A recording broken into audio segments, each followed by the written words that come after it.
Hello everyone, how are you today? I hope you're having a really good day so far. If you're new to my channel, my name's Taylor. I live in Baltimore, Maryland, and on my YouTube channel here, I feature content that is generally focused on knitting and spinning. I have a bit of an awkward camera setup right now because I want to be able to show you some of my knits while Star Baby Moonchild joins us here on my lap, as she typically does. And I apologize in advance for the amount of cat hair on my garments. I'm sure you understand. Anyway, I have a really exciting progress update for you guys on the Vera Pullover. I am knitting this garment that was published in Gudrun Johnston's book 3 of the Shetland Trader, and I finished the front and back and have joined it at the shoulders as well as completed the collar.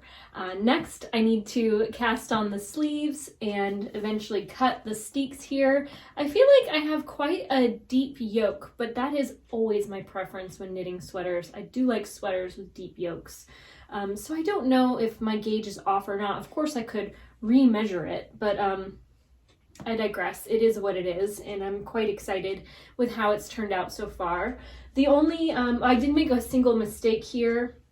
I'm not sure which side it's on, but on the very last row of lace, I forgot to do the decrease at the top. So I had 2 extra stitches that I just had to decrease in the stockinette row. It's pretty unnoticeable, and it's to one far side. I can't recall if it's the back or the front.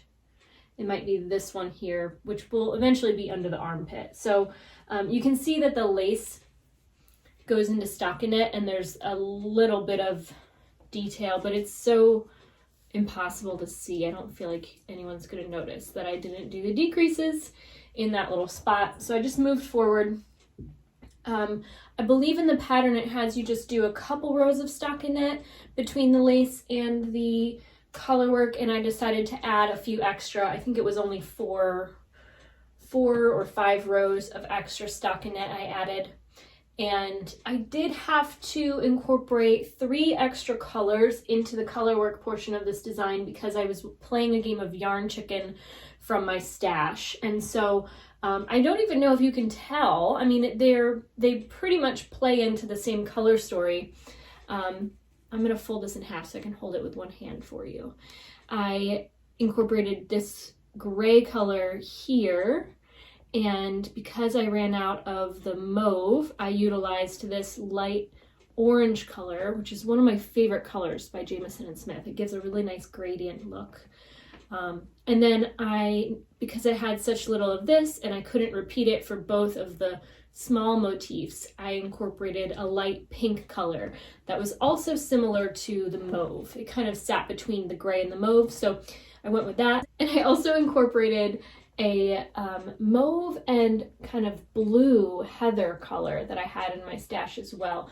This one is very, very similar to this mauve, but because it had the cool blue tones mixed into it, I hesitated to utilize it as a complete alternative to that color.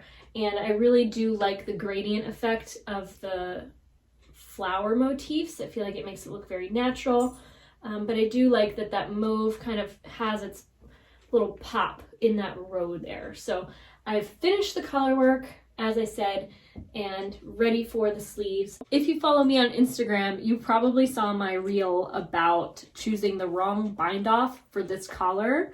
I read the instructions to bind off in pattern, and I was so intent on doing that when I did the knit and then the knit, I just slipped one over the next and then did the purl and slipped the previous knit over the purl. And I don't know what you call that bind off. It's just like a basic bind off. But I knew way after the fact that I finished that I should probably see if this fits over my head. And it didn't. And then I immediately tore it out, and I did the same bind off that I normally do, but to be honest with you, I never do it in pattern. Whenever I'm doing this bind off, I always just knit across no matter what. I knit 2 and then slip the stitches back onto the left needle and knit those 2 together. And then I knit the next stitch and then I slip them both back to the left needle and knit 2 together. And I do that all the way around. That's my preferred bind off technique. I feel like it gives a rather neat edge no matter what kind of ribbing I'm doing. I feel like it just looks nice and uniform across the top, and that's what I do regardless. I pretty much never bind off in pattern. I always utilize that bind off. But because I was trying to bind off in pattern, I forgot to do the extra knit two together. I was just slipping one over, and obviously that gives a tighter bind off. So by knitting one and then the other and then knitting those two together, you get a nice stretchier bind off that kind of bounces back and has a nice shape to it. So I did fix that. I didn't leave it alone. I had to address it right away. And if you're wondering what the steek looks like inside, there it is.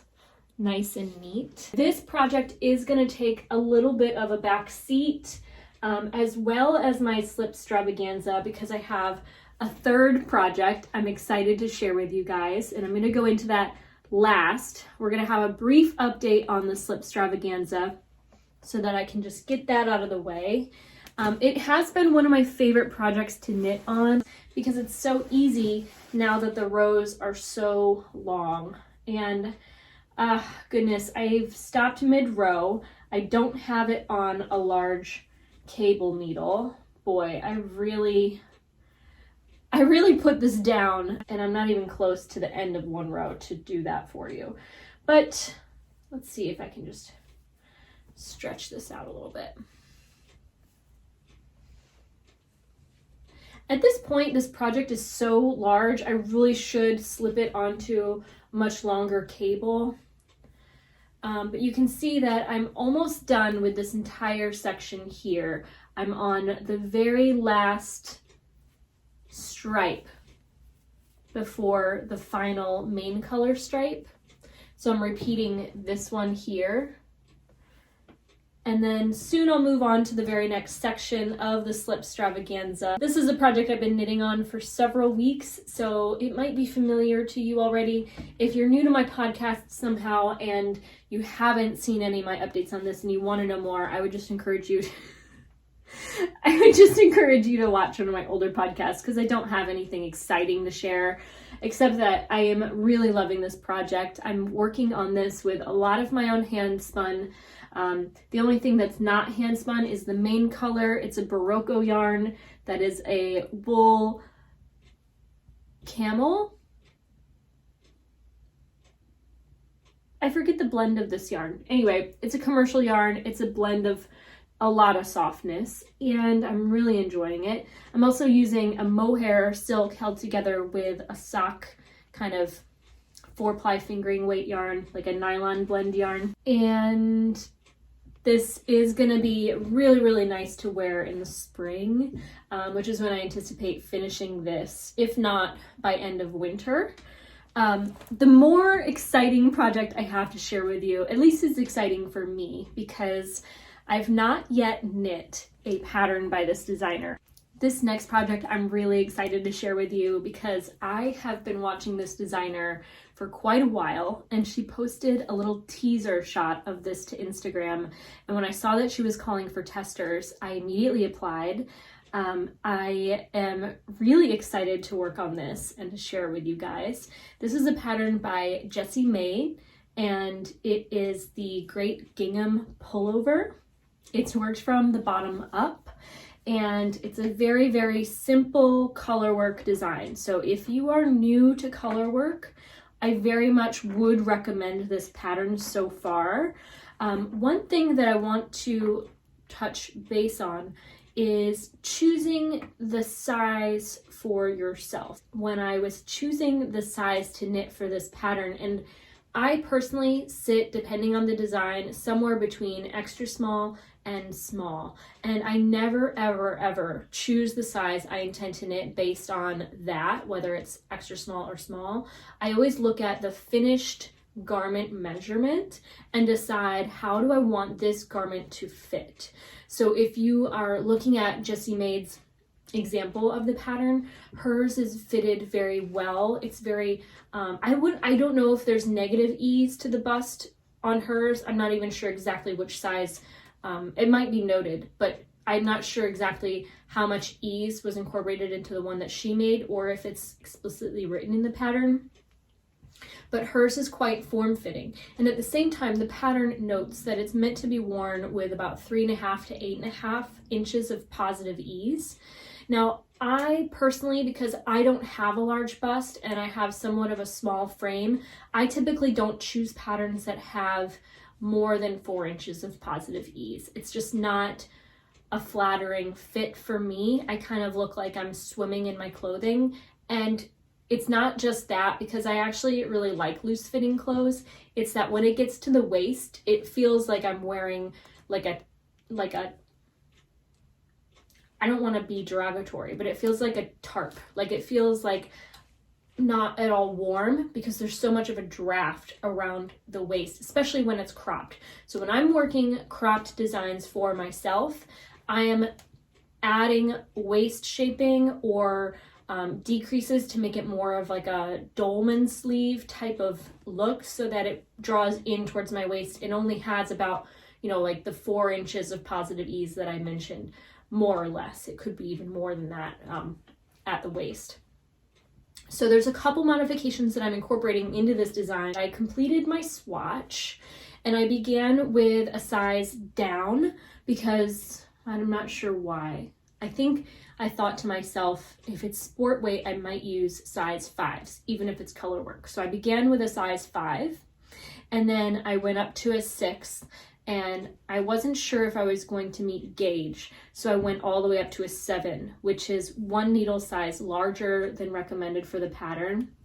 And I did meet gauge with the size 7, but seeing the swatch kind of taper out in this way gave me the idea that if I want to incorporate some sort of shaping towards the waist without modifying the stitch pattern and having side seams that where the motif will be somewhat altered, I thought I'm going to modify this sweater slightly with a mild shaping by alternating needle sizes. So even though I got gauge with 1 size larger needle, I did do the ribbing with a size 4 needle as recommended by the pattern. And I then, before beginning the body, switched to a size 5. So I just went up 1 needle size to begin the color work. I did 1 repeat of the chart, and then I switched to size 6 needles. And I'm so far just about finished with my 2nd repeat of the chart. And then I haven't decided if I'm going to switch needles again in the very next repeat, or if I'm going to do either another repeat of the chart or maybe just half a repeat before switching to size 7s. But I might incorporate also, and she does mention this in the pattern, if you want a longer fitting garment, you can add multiple repeats of the chart. I'm definitely going to include at least 1. I believe she mentions doing 4 repeats of the chart before connecting the sleeves, and if I were to guess, that's just double this height, which of course will be a little bit more because I'll be using the actual gauge needle sizes. That's just not long enough of a body for me before I hit the armpit zone. I do think that this is a deep yoke design, if based on what I can tell in the image. So I don't want to make it too long and then realize I'm creating a very long sweater. If anything, I'd be very happy if it turns out to be a standard length, because as much as I love cropped sweaters, I don't love a draft, and I only own so many high waist pants. A lot of my pants are like more mid-rise, and I want my sweater stash to be as versatile as possible. So I will be working extra repeats of this chart, and eventually soon I'll be working the size 8 needle, not 8, 7 needle, which will be much easier on my hands. I worked all of this last night.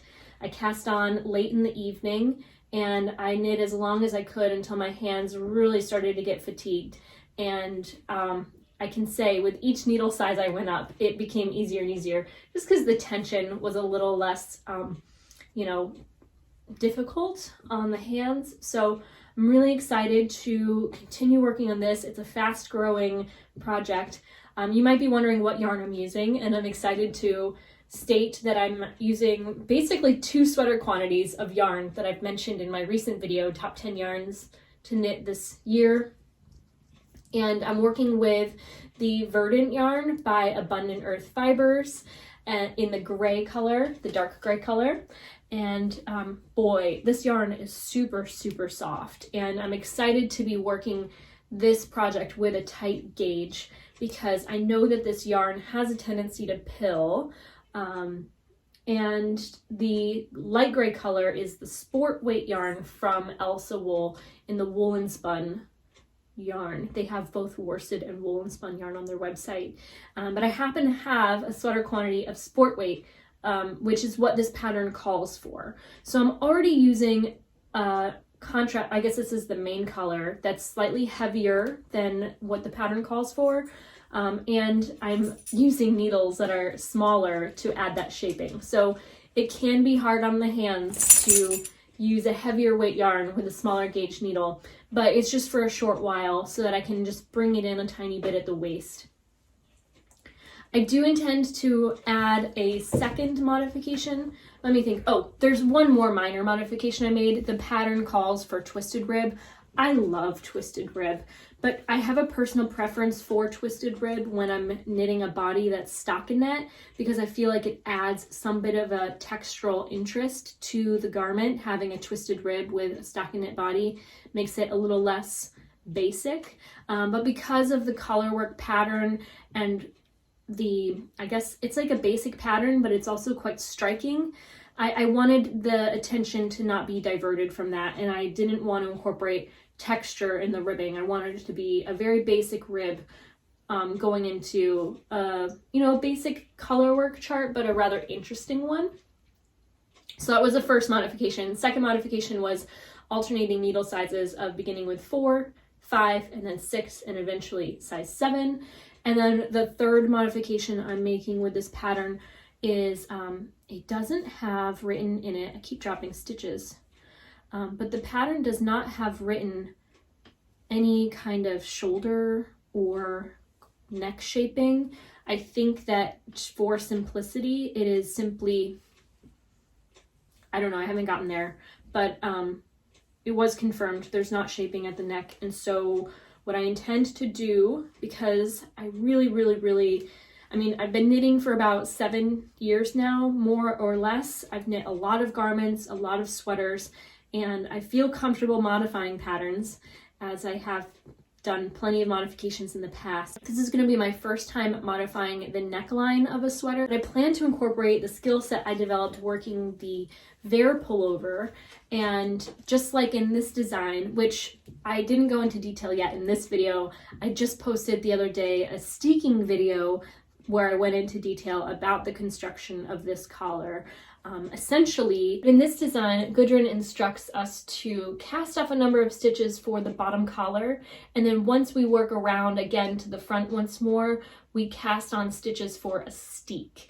And the steek allows us to continue working in the round while also working a right side and left side front. Along the front, right and left sides, there are decreases worked inside of the garment, separate from the steek stitches to accommodate that shaping here.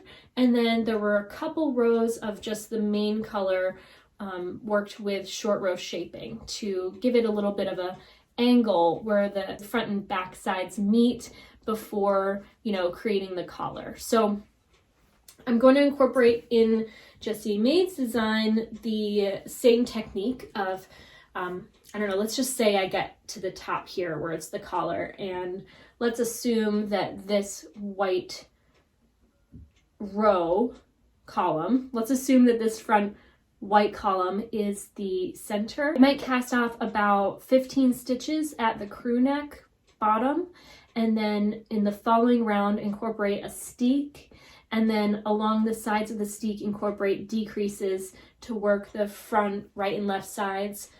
And then once I get to the end, I'll possibly include with the main color some short rows to add shaping, and then join the front and back as instructed and work the collar, with, I guess, a matching rib here. So those are my plans. I hope it goes over well. I am still tracking my yardage, though I know it might not be the most accurate for those of you not incorporating the same modifications of alternating various size needles and a steek or modified collar, but more or less it might be helpful to those of you out there. And if you plan to knit your own Gr8 Gingham pullover, then maybe you're interested in using some of the modifications that I plan to utilize throughout. I'll definitely keep all of you guys updated in the status of this project and the progress that I make in the coming weeks. I know it has a deadline of like mid-February, but I'm gonna try to work this project daily and finish it as fast as I possibly can, because I've never really knit with a deadline before, and I don't want to disappoint anybody and be late in delivering my test knit. So that's about it for this episode of the Thread to Mend podcast. I want to thank you all so much for watching. If you want to find me on social media, my name is Tayloreowen on Ravelry, Instagram, and Twitter. If you want to find me on TikTok, my name is Taylor Knits. And if you enjoyed this content, do please give it a thumbs up. It helps me so much in growing my channel here on YouTube. And if you haven't yet, please subscribe. I know many of you haven't yet subscribed, so think about doing that and ring the bell to get notifications so that you know when I have new content uploaded. And that's it. I'm gonna enjoy my second cup of coffee. I have this funny little mug here. I love vintage cat mugs. This one has all kinds of book titles about self-diagnosis and mental illness, which I can kind of relate to. I'm doing very well mentally right now, I think, because I'm doing all of the things I know I need to stay healthy physically and mentally. I did have a bit of a rough patch this week. This portion of the video is for those of you who care to know about me personally. The knitting content is over, but if you care to know more about me, then I'm just gonna chit chat a little bit. So grab a cup of tea or something and sit back and, you know, relax. But I was a year or so ago, I was seeing a rheumatologist for my back pain, and I was moving through the steps of diagnosis and beginning pharmacological treatment for that. And I also started working with a health coach who has like a master's in nutrition. She helped me with an elimination diet back then, and we were able to kind of pinpoint what some of my triggers were. And I have never, and my doctor, so what am I trying to say? So my rheumatologist prescribed a few different medications. Some of them worked, some of them didn't. And I started working with a nutritionist because I wanted to really utilize every different avenue of healing that I could to make it, you know, really happen and not move so slowly. The medication, some of the medication really helped, especially in that critical period of inflammation. Other medications that I was prescribed really didn't help and were causing a lot of stress. All of this to say, I was working with my nutritionist, and the changes to my diet really did help impact my mood in a positive direction. So I've been continuing that path of being quite strict with my diet and eliminating gluten entirely. Originally, I eliminated dairy as well. I have more recently incorporated dairy again, which hasn't had the worst impact. Anyway, but by eliminating gluten, I feel like I've really made a huge step in my progress of healing. I feel like I'm really turning the corner on what has been a rough week. Last Friday was the end of the month, and every end of the month Friday at work we get a free lunch. And I think I talked about this in my previous episode, but I was definitely exposed to gluten in some kind of sauce that was added to my meal. And I could just tell, because when I woke up, I felt hungover and my hands hurt and my eyes were like extremely puffy, as well as my back really started hurting. And although I've had gluten accidentally and even intentionally over the last year or so. It's rare that my SI joint pain returns and becomes like a major issue. I have so far lived for several months without that pain reoccurring, and it's been such a blessing to me to not have to struggle through that. But this past week has been rough because it came back and it was difficult to, when I say difficult, I'm saying on a scale of 1 to 10 pain, I was pretty much at an 8 after 5 p.m. I couldn't walk without a limp. I couldn't get into bed or out of bed without extreme pain. And it was just really, really difficult to avoid the pain from happening, because your SI joint is where your hip bone and your spine connect. So any movement of your legs is going to impact this sort of immovable joint. It's not a fixed joint. It is a fixed joint, but has this like little bit of movement that just occurs with any rotation that you make, any flexion. It's just like, it's this joint that's like critical to everything you pretty much do, whether you're sitting or standing or laying down. And I know how to functionally manipulate my musculature and my joints in a way that minimizes agitation. Basically, my training as a yoga teacher and as a student specifically of this teacher, Abby Gavin, who's based out of New York, the things that I've learned from her have helped me tremendously in moving functionally so that I can minimize the amount of pain in this joint when it's occurring. And as much as I can incorporate that, it's just painful and it's exhausting. And the fatigue of inflammation is just, there's so many of you out here that I don't have to explain this to. If anything, my progress of this disease is quite minimal. The fact that I can function as like a normal person the majority of the time is amazing, and I'm so grateful for that. And I feel like now that I'm kind of taking this turn around the corner and kind of feeling a lot better than I did just a few days ago, I'm just so grateful. And it's all because of my diet. Other than that, quick change of subject, I would really love to know what recommendations you have for TV streaming. I am a member of the H3 podcast. They're still on vacation until mid-January, and I pretty much have nothing to watch at this point now. They put out like 4 3-hour long videos a week, so that is like all I consume regularly. But since they've been gone, I've pretty much exhausted all the T channels I watch on YouTube. I've been consuming some true crime on Netflix. Forensic Files is no longer on Netflix. I guess I have to get a Peacock account now to continue watching Forensic Files. I have seen every episode, but it is typically like what we watch at night. Sometimes we rewatch Star Trek Next Generation. That's another favorite of ours.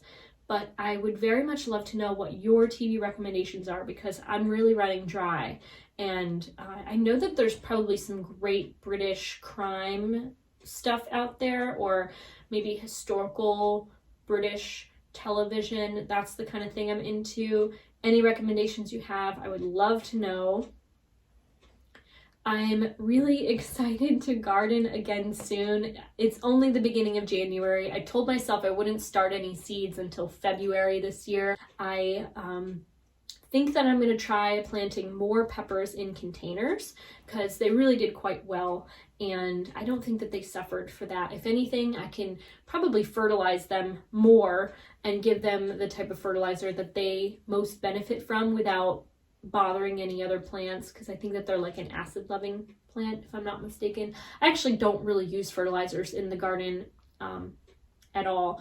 I do compost, and a lot of the compost that I add to my garden is specifically from that pile, and we don't really purchase a lot of things to add to the garden at this point. I have so far gone an entire week without buying anything. The only exception are face masks, which are essential. They're not, a luxury or, a feel-good purchase. It was just needed. So I haven't bought anything all week long, first week of January. I'm doing good. I did catch myself shopping on a plant website today, adding things to a shopping cart I never anticipate checking out. But I stopped myself and I'm doing good on the no buy right now. I am extending my no buy not to just fiber related things, but like everything, because I have so many seeds. I have so much I can grow in my garden. There's no need that I buy more plants or more seeds when I have so much already. So I'm really trying to just focus on utilizing what I have and making the most of that. I'm really excited about my garden plans for 2022. I told myself I wouldn't do any seed starting until February. So I do need to go to Ace Hardware and purchase some more wood cleaner. I couldn't find the one I buy at the grocery store, and I bought an alternative, but I really don't love the aerosol can wood cleaner. I just feel like it doesn't give the same shine that the kind of squirt bottle oil stuff does. So I need to buy that oil squirting type of wood polish. And I think that when I go to Ace, I might buy some terracotta pots and saucers because I have a coupon, and if you spend like $35 you can get $5 off, and I feel like I might as well take advantage of that. I know it's not the no buy, but I kind of think of saucers and terracotta pots as necessities or essentials, because one thing that I do is I propagate my plants, and I recently cut back this large rubber tree plant in our sunroom. It was a plant that my mother had given me like 6 or 7 years ago, more or less, and it was just such a big plant that I had put in a container that wasn't quite right for it. It didn't have good drainage, and it was just a bit wet, and a lot of the leaves were falling off, and it didn't really grow much at all in the entire time I've had it. So I basically just took cuttings and then trashed the entire root system. So I have quite a few rubber tree cuttings now. A lot of them I put in a larger container to kind of regrow a bigger plant. And then there's a couple that I have under grow lights in the basement that are going to be smaller plants to start up and put in other areas of the house. So I would really love to have some terracotta containers for them ready to go in the spring or whatever point in time we decide we're going to move them around the house. We do have radiant heating in our home, so it's warm and comfortable. But because all our plants are near windows, it is the more drafty areas of the house, and I don't feel like I want to move anything that's delicate like that away from the warmer basement area where it has a lot more light than it probably gets in any of our windows right now. But eventually they're going to need to move out of that space, especially once I start my seed starts, because I'm going to really be maxed out on the space front. That's it for this episode of the Thread to Mend podcast. I want to thank you all so much for watching. If you enjoyed this content, do please give it a thumbs up. It helps me so much in growing my channel here on YouTube. And if you want to find me on social media, my name is Tayloreowen on Ravelry, Instagram, and Twitter. You can find me on TikTok as Taylor Knits. And I hope you all have a wonderful day. Take care.